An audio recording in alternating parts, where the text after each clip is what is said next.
ও ভাই রে ভাই, এত সুন্দর পাহাড় রেখে কোথায় যাই ভাই রে ভাই। আহা, হ্যালো এভরিওয়ান, আসসালামু আলাইকুম। This is me Sujon Ahmed. আর আজকে আমি আপনাদেরকে দেখাবো হচ্ছে ভাটিয়ারি সানসেট পয়েন্টের যেই পাহাড়ের আঁকাবাঁকা পথের রাস্তা এবং সৌন্দর্য। দেখেন পরিবেশটা কত সুন্দর এবং কত মসৃণ এবং হচ্ছে পরিষ্কার। আর এই রাস্তাগুলোতে অনেক বছর আগে আসা হয়েছে, ঢাকা যাওয়ার পরে আর এই এলাকাগুলোতে আসা হয় নাই। এই জন্য আজকে এই রাস্তাগুলোতে রাইড করতেছি, বেশ চমৎকার লাগতেছে। আর এত সুন্দর ভিউ, আসলে আপনারা যদি না আসেন এই এলাকায় আসলে কখনো বুঝতে পারবেন না।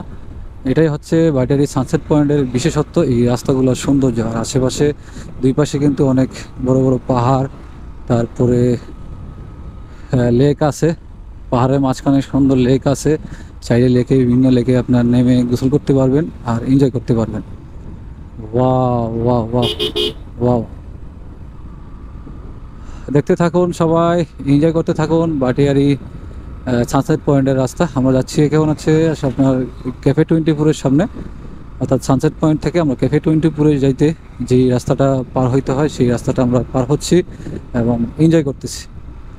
তাই ভাবলাম আপনাদের সামনেও তুলে ধরি, কারণ আপনি যদি একা থাকেন তাহলে অবশ্যই, আপনার যদি বাইক থাকে অবশ্যই এই এলাকায় চলে আসবেন।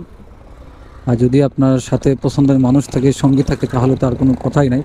পছন্দের পার্টনার যদি থাকে তাহলে আরও ভালো হয়।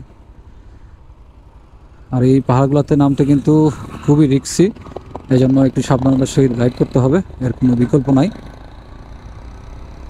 এই যে আমি এখন পাহাড়ের উপর থেকে ঢালুতে নামবো, দেখেন কি সুন্দর পাহাড়।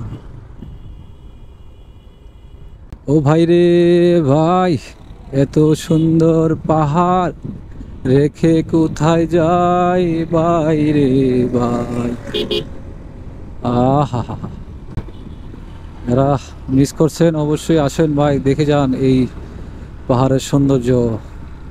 পাহাড় সবসময় আমাদেরকে ডাকে এবং এনজয় করতে আসতে বলে সবসময়। Wow wow wow wow wow, পাহাড়ের আঁকা বাঁকা পথে রাইড করতে যে মজা লাগে। এখন উঠবো হচ্ছে পাহাড়ে। আর এই পাশে কিন্তু আসলে গল্ফ গ্রাউন্ডে কখনো যাওয়ার সুযোগ হয় নাই, আশা করছি আর সুযোগ হবেও না। এই যে Bhatiary golf and country club, wow কি সুন্দর।